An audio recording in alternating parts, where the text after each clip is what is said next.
Jean-Gabriel Hénard never visited Greece himself. When Louis-André Gosse, a doctor, co-founder of the Journal de Genève, and a frequent traveler, volunteers to help the Greeks, Hénard sends him there. Gosse regularly writes reports, excerpts of which are published in the Geneva press, helping to maintain the mobilization of the population for the Greek cause. When Jean Capodistria, newly appointed president, arrives in Greece in 1828, Gosse makes himself available. His status as a doctor makes him a precious man at the heart of the plague epidemic in the Peloponnese.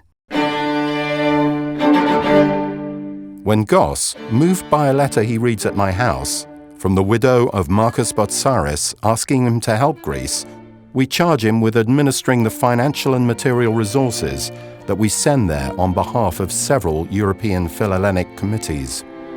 On the ground, he is able to deliver the money where it is most useful, and he informs us of the turn of events.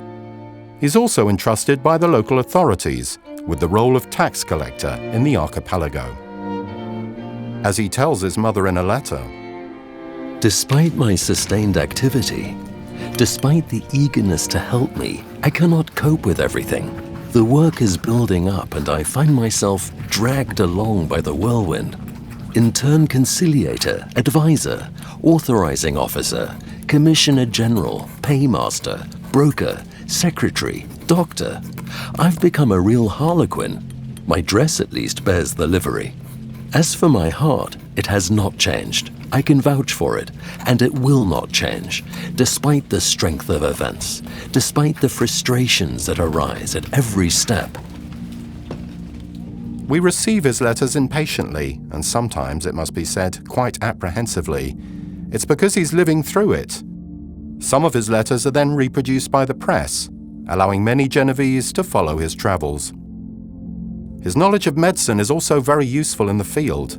He helps soldiers during the Battle of Athens in April 1827 and performs amputations.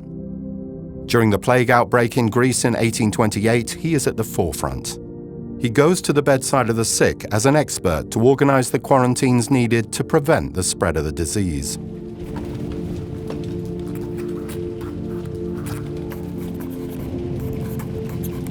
I went to the patient like a soldier charging in.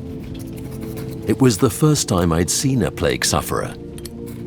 I took his pulse, prescribed him some remedies that were not very useful to him, because a few hours later, he was dead. From January 1827 to autumn 1829, he remains in Greece, but bouts of malaria force his return to Geneva. What a valuable man he was during these difficult years for Greece. How he deserves the medals in his honor, as well as the recognition he receives. He has a very nice cane as a souvenir from his Greek years.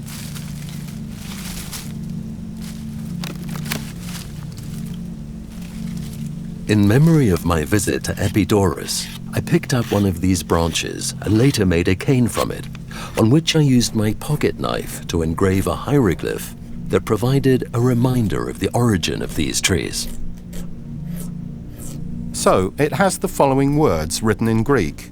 Dr. L.A. Gosse, citizen of Geneva and Poros. He was granted citizenship following his outstanding work there over the years.